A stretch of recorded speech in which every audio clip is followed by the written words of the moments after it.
Well, here we are again.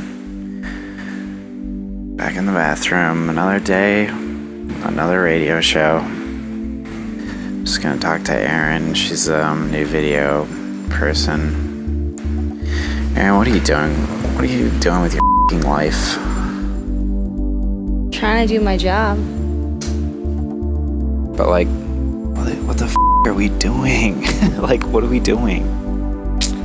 I think that often people can feel that way. They can get lost in sort of the paradox of choice and the confusion of youth. But I think if you have singular goals each day and you try your best to attempt and meet them, I think that you can find purpose and sort of responsibility in them. That response seemed kind of rehearsed. I don't know if I believe it. So like, that's how I live my life. That's how I live my life. And it may seem rehearsed because I think about it a lot. Because I think I, for a long time, didn't really have a directive. But like, what the f*** is the point? I think it's about finding out what you love and attempting to do it every day. And I think we're lucky in that. I think I worked at a thrift store and I waitress and I bartended, and there was no real, I'm not saying that if you are doing that, there's no real reason to get up, but I think it was hard for me. And so it's about having perspective and latitude and gratitude. Sounds a little PR-y, like perspective, latitude, gratitude. Well, I think I went on a PR road trip, so I think I have a little bit of. I don't know. Have you ever thought about ending it? I have not thought about ending it. I feel grateful that I think a lot of people feel like committing suicide. There's a great documentary about just people having a camera on the Golden Gate Great Bridge and just watching people as they sort of they just look at their death and look down, and most of them jump.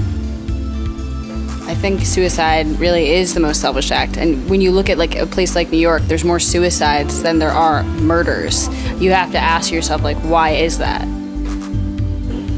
Maybe because they're making the right choice. Why would you? How could it ever be? How could suicide ever be the right choice? Name an example for me. Besides pedophiles that want to emotionally and mentally castrate themselves and they can't do it, so they have to kill themselves to stop them hurting children. Imagine you don't have any friends or family, so nobody cares about you. You're not having a good time. You just end it. It's not like it's not gonna be a positive or a negative. It's not like we know what happens when we die. It's just I'm not having a good time here. I'm gonna peace out. What's the problem with that? I think it would be hard to find a human being who has no sort of emotional ties to other people. I think what you're saying is really rare. And I think every life is worth giving a second chance or second thought to. I don't know.